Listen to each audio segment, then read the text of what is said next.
ಎಲ್ಲರಿಗೂ ನಮಸ್ಕಾರ. ಶ್ರಾವಣ ಮಾಸದ ಪಂಚಮಿ ತಿಥಿಯಂದು ಒಂದು ವಿಷಕಾರಿ ಹಾವನ್ನು ಭಕ್ತಿಯ ಕೇಂದ್ರವಾಗಿ ಪೂಜಿಸುವ ಶುಭ ದಿನವೇ ನಾಗರ ಪಂಚಮಿ. ಹಾಗಾದರೆ ನಾಗರ ಪಂಚಮಿಯ ಚಕ್ರವ್ಯೂಹವನ್ನು ತಿಳಿಯಲೇಬೇಕಲ್ಲವೇ? ಒಮ್ಮೆ ಕುರುವಂಶದ ರಾಜನಾದಂತಹ ವೀರ ಅಭಿಮನ್ಯುವಿನ ಮಗನಾದಂತಹ ಪರೀಕ್ಷಿತನು ಕಾಡಿನಲ್ಲಿ ಹೋಗುತ್ತಾ ಶಮಿಕ ಮುನಿಗಳ ಆಶ್ರಮಕ್ಕೆ ಬರುತ್ತಾನೆ.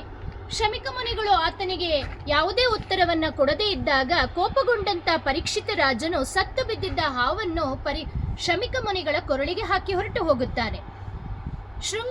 ಶಮಿಕ ಮುನಿಯ ಮಗನಾದಂತ ಶೃಂಗಿ ಮುನಿಯು ವಾಪಸ್ಸು ಬರುತ್ತಾನೆ.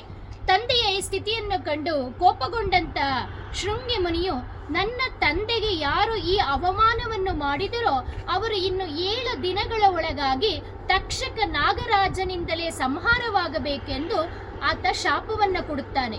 ಪರೀಕ್ಷಿತ ರಾಜನಿಗೆ ಶಾಪದ ವಿಚಾರ ತಿಳಿಯುತ್ತದೆ. ಆದರೂ ಸಹ ಆತ ಮೋಕ್ಷಕ್ಕಾಗಿ ಧ್ಯಾನಾಸಕ್ತನಾಗುತ್ತಾನೆ. 7ನೇ ದಿನ ಸಮೀಪಿಸುತ್ತದೆ. ತಕ್ಷಕ ನಾಗರಾಜನು ಹಣ್ಣಿನಲ್ಲಿ ಉಳುವಾಗಿ ಸೇರಿ ರಾಜನ ಅರಮನೆಯನ್ನು ಸೇರಿ ಪರೀಕ್ಷಿತ ರಾಜನಿಗನ್ನ ಕಚ್ಚುವ ಮೂಲಕ ಪರೀಕ್ಷಿತ ರಾಜ ಮರಣವನ್ನು ಹೊಂದುತ್ತಾನೆ.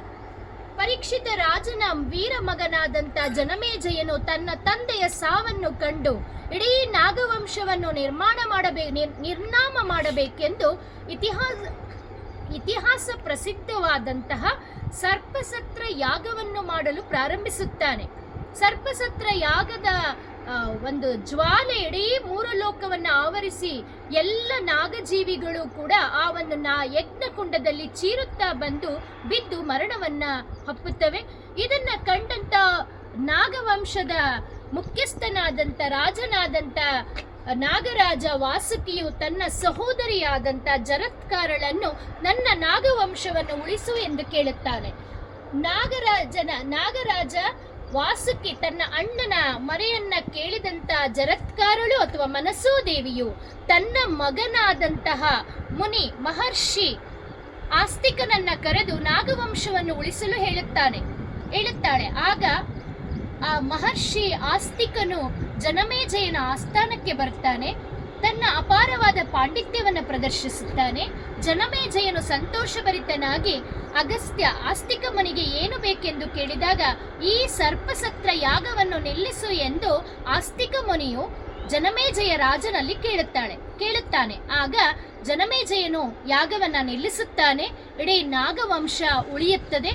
ಈ ನಾಗವಂಶ ಉಳಿದ ಈ ಶುಭ ದಿನವೇ ಶ್ರಾವಣ ಮಾಸದ ಶುಕ್ಲ ಪಕ್ಷದ ಪಂಚಮಿ ತಿಥಿಯ ನಾಗರ ಪಂಚಮಿ ಎಂದು ಪ್ರಸಿದ್ಧವಾಗಿದೆ.